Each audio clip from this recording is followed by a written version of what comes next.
My family moved quite a few times in my youth, at least one time every 2 years, up until I was about 12. We ended up buying a house in a very rural area. The house was kind of set back on a hill in the woods, but was still part of a little about 5 or 6 houses. The backyard merged with the woods, and facing the woods was my bedroom window. My room was smallish, so my bed was pressed up against the wall with my one and only window. I never slept with my blinds up, but the kind of blinds I had, if you were laying down, you could see through them, but standing up they were closed. Hope that makes sense.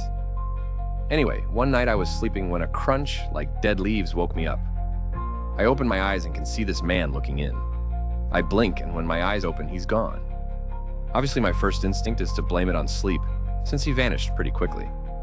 The next night, I wake up again with the feeling of someone watching me. Open my eyes, and he's there.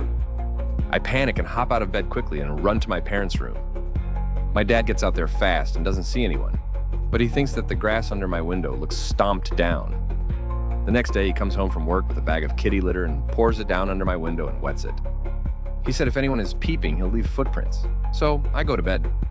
I am so nervous I barely can keep my eyes closed long enough to fall asleep, but eventually I do. I don't wake up that night. My dad gets up and goes outside and comes into the house, madder than hell, and calls the police. He won't let me outside, but I hear him talking to the cops, saying that he checked and there were 2 grown-sized boot prints in the litter. The police take his statements, take pictures of the prints, and leaves. A few weeks after this, my mom asks me to take out the trash.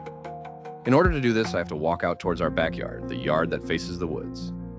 I'm just dropping the bag into the bin when I look up and see a man. The same man that was peeping into my windows, but this time it's broad daylight and he's standing about 10 feet away from me.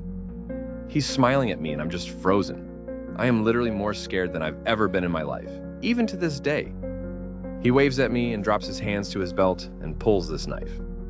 He sort of points the knife at me and then brings it up to his neck in the cutting motion. That breaks me out of my stupor and I run back into the house. I tell my mom and she gets my dad, who runs out to the woods. My mom calls the cops, and when my dad comes back, they are pulling up the driveway.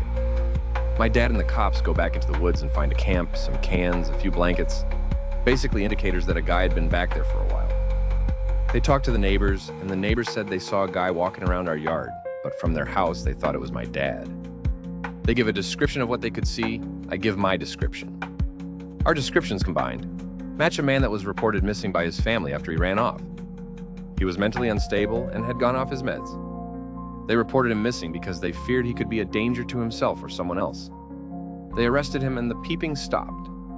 Later, when I grew up, my parents told me that the cops said he had liked the little girl and wanted to